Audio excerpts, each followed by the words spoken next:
So, last time when Ramji killed Maricha and Subahu, Vishwamitra was delighted. After killing them, Vishwamitra completed the sacrifice and he became radiant and he was glowing with divinity. And then he called out Rama and Lakshmana after completing. He said, Krutartosmi Mahabaho Krutam Guru Vachastvaya, means I have achieved my objective. And O mighty armed Rama, you carried out your Guru's instruction successfully. So he was showing his happiness. Then on that day, it was celebration all over in the Siddhashram.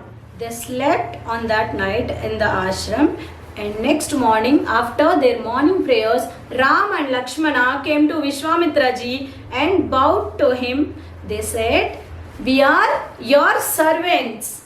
Command us what we have to do. We will carry out that with your blessings." Then Vishwamitra was very, very happy. See, after learning having the knowledge also, Ram and Lakshmana were not proud. So they were telling, they are obeying their guru and they are saying they are his servants. So then Vishwamitra was looking at them. The rishis, besides Vishwamitra ji, with the permission of Vishwamitra ji, they replied to Ramji's question. They said, we got an invitation from Mithila. There was a kingdom called Mithila.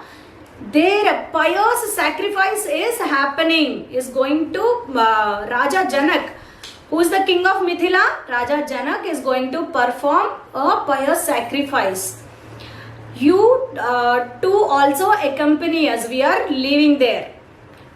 Then Ramji was quiet. Then again the rishi said that there is one more reason we are asking you to come is there is a bow. That bow is very effulgent, radiant. Okay. Now the rishis are saying there is one more reason we are inviting you to Mithila is there is a sacrificial bow which was presented to the former king of Mithila, means the earlier ancestor of Janaka. It was presented by Lord Shiva. And when the sacrifice is happening, the bow will be displayed and it is worshipped with the sandal paste and different incenses, different smells. So it is worshipped. So that is a sacrificial bow you have to see. And many kings and princes, they wanted to estimate the power of it and tried to string it, but they all failed. So the rishis explained the strength, the power of that bow. Then Ramji was also curious. Then Ram and Lakshmana agreed and they all started leaving Siddhashrama along with Vishwamitra ji. So when Vishwamitra ji started leaving, herds of bees and flock of birds, they started following them. Then Vishwamitra ji said that may good betide to you, may good happen to you, and he blessed them and he asked them to return to Siddhashrama. See, when elevated souls are around, animals, birds will also come to know their divinity. So they wanted to follow him. But Vishwamitra ji said that you stay here only, I will leave. So Ramji, Lakshmana and all the rishis and Vishwamitra ji, they started towards the north of Ganga, towards the Himalayas. Because Mithila is located there. Now it is Nepal. Okay. After covering a long distance, they halted their journey on the banks of river Shona. Okay. It was the time of sunset. So they stopped their journey and on the banks of river Shona they stopped, right? The river was very beautiful and the waters flowing were rejoicing. So that sight made everybody happy, and they bathed in that river and they offered their prayers to the sun god. And then all the sages and Ramji and Lakshmana sat before Vishwamitra ji facing him. Means generally Vishwamitra ji will be explaining the importance of that place or the history of that place, right? And Ramji was actually, the place was it was so prosperous, and the river was flowing nicely. So he wanted to know the history. Then he asked Vishwamitra ji. He started narrating. Once upon a time, there was a king called Kusha. Remember, Kusha married Vaidarbhi and they had 4 sons. Kushamba, Kushanabha, Adurta Rajasa and Vasu. Vasu was the younger one. All these 4 sons are very good and they are very righteous and having good conduct. So the king Kusha asked his children to build their kingdoms and start ruling because they are righteous. Then Kushamba built Kausambi, and Kushanaba built Mahodaya, and Adurta Rajasa built Dharmaranya, and Vasu built Girivraja. Giri means mountain. Okay. The city built by Vasu is Girivraja. So Girivraja is the place where we are sitting now. Vishwamitra ji is telling, on the land of Girivraja we are sitting, and Girivraja is surrounded by 5 mountains. Okay. This river Shona flows through all the 5 mountains like a garland. So that's why and this Girivraja's capital is Magadha. Okay. Girivraja's capital is Magadha, and this river flows through all the 5 mountains. It is called as Magadhi. So Shona river is called Magadhi.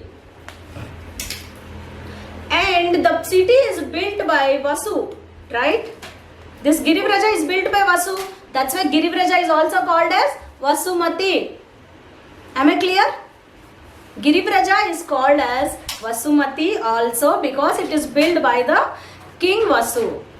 And the Shona river is flowing through Magadha by covering all the mountains like a garland. It is called as Magadhi. And Kushanabha is one more son of Kusha. Kushanabha married an Apsarasa, a celestial being. She is very beautiful and they both got married. They had 100 daughters. They were also beautiful and talented, and they were very nice. They are also righteous. So one day they dressed up with all the jewels and they went into their garden and they were singing, dancing. Wind god. Who is our wind god? Vayu. So Vayu saw them and he was charmed by their beauty, and he came. He took a body form and he appeared before them and he asked, I desire you to marry me. All the 100 of you, marry me. Then what did they say? Oh Vayu, we know that you pervade in all and we are aware of your powers also. But who is our master? My father, our father. Who is their father? Kushanabha. You are disgracing us, you are insulting us by asking about the marriage. You have to ask my father. You have to ask our father. So, and we will marry we will marry the person chosen by our father only, they said. And and Vayu was actually, he felt rejected and he was angry. Then immediately he entered into their bodies and he disfigured their limbs, that he twisted their limbs. And now the beautiful ladies were converted to ugly hunchbacks. They couldn't walk properly. If you don't have limbs, how can disfigured limbs? You can't walk properly, right? So, with the tears in their eyes, and they were shattered, they went to their palace where Kushanabha, their father, saw them and his heart was broken. Oh my God, what happened to my beautiful daughters? What is the reason behind their disfiguration of the limbs and all, he asked. Then Vishwamitraji is narrating to Ramji. Then all the 100 daughters, they touch their father's feet with their heads and explained about Vayu's action. Now Kushanabha was very unhappy with Vayu, but he was happy for his daughter's behavior, right? They can actually curse him or scold him, but what did they do? They forgave him. They were patient. They knew whose mistake was it? Actually Vayu's mistake.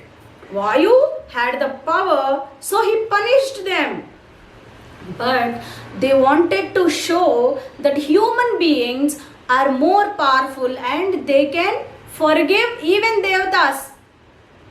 The restraint you have shown today, forgiveness and patience are very important to the mankind.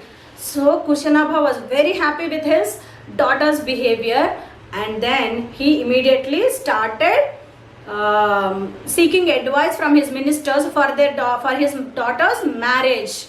Then the ministers suggested a name called Brahmadatta. Brahmadatta is a Brahmarshi who is very noble and pious. He is living in a city called Kampilya. Then Kushanabha made up his mind to give his daughters in marriage to Brahmadatta. Then in the wedding rituals, when Brahmadatta touched all the 100 princes, they regained their beauty. They became again radiant and more beautiful. They were happy, and Kushanabha is also happy, right? So patience pays, forgiveness pays, and Kushanabha made a right choice of selecting Brahmadatta, and now all the 100 daughters are very happy. They all went to Kampilya city with their husband Brahmadatta. After they all left, Kushanabha felt that he did not have a male child. He started a sacrifice. What is that yajna? Putra Kameshti yajna. Then Kusha is his father. Kushanabha's father is Kusha, right? So Kusha blessed him that you will get a son called Gadhi. He will bring you undying glory. He will be virtuous. He is a great warrior. He will become a great warrior. He blessed and he went to Brahmaloka. Kusha went. Then Kushanabha performed a Putra Kameshti yajna. And then as his father blessed, he got a son called Gadhi, who is my father, Vishwamitra is saying. Right? All the dots connected. Now Vishwamitra ji is telling about his father and his father's father, grandfather, about his dynasty, lineage. As I came from the Kusha dynasty, I am also called as Kaushika. Vishwamitra ji is also called as Kaushika. And his father is Gadhi, right? So that's why he is also called as Gadheya. Gadheya, Kaushika were his names. And now he started telling about his siblings. Vishwamitra ji had an elder sister. Her name was Satyavati. She is also very good lady, pious lady. She is a Pativrata. She got married to Ruchika. He is a noble person. He went to heavens.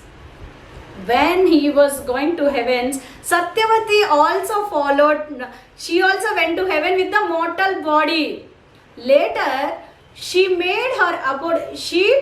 transformed her into a river, and she is flowing from Himalayas with the name Kaushiki, because she was also born in the Kusha dynasty. On the name of Kaushiki, She is flowing as a river. So towards the love of my sister, I made my ashrama there. I live actually there only. Because I was performing this sacrifice, I came to Siddhashrama.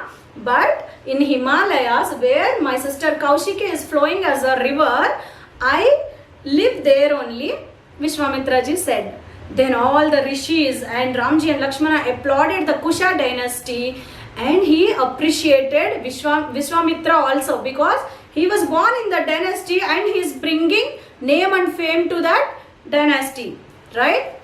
So it was already, it has become dark and now it is becoming late. So Vishwamitra ji asked everybody to sleep because it should not hinder their journey. Lack of sleep, due to lack of sleep, they cannot continue their journey. So he asked everybody to sleep. So Ramji, Lakshmana and all the rishis, they took a nap. Let them sleep till next week. Okay? Hari Om kids. Hari Om, ma'am. Hari Om ma'am. Morals. One at a time. Ma'am, patience is very important. Correct. Patience is very important. We're not sure if Patience is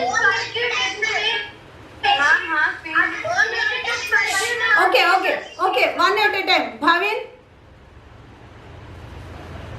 Patience in forgiveness. Bhavesh, you should not.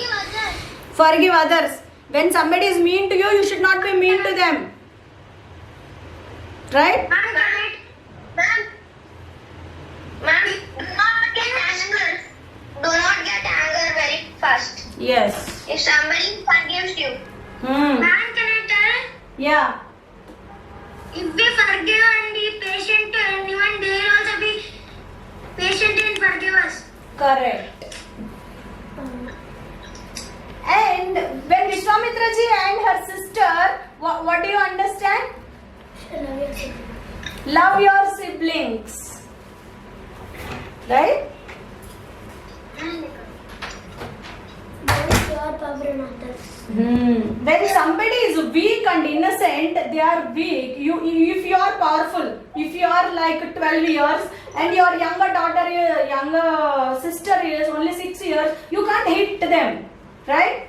Don't show your power on innocent and weak people. Like Vayu did, no?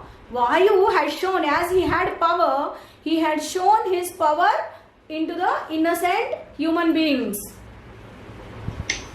So we should never do that. And preserve the heritage of our ancestors. Like the Shiva's bow, it was given to Devarata, the former king of Janaka, till now, and Janaka is still preserving that bow and worshipping it. Like if you had some sacred items of your ancestors, we should preserve. Okay?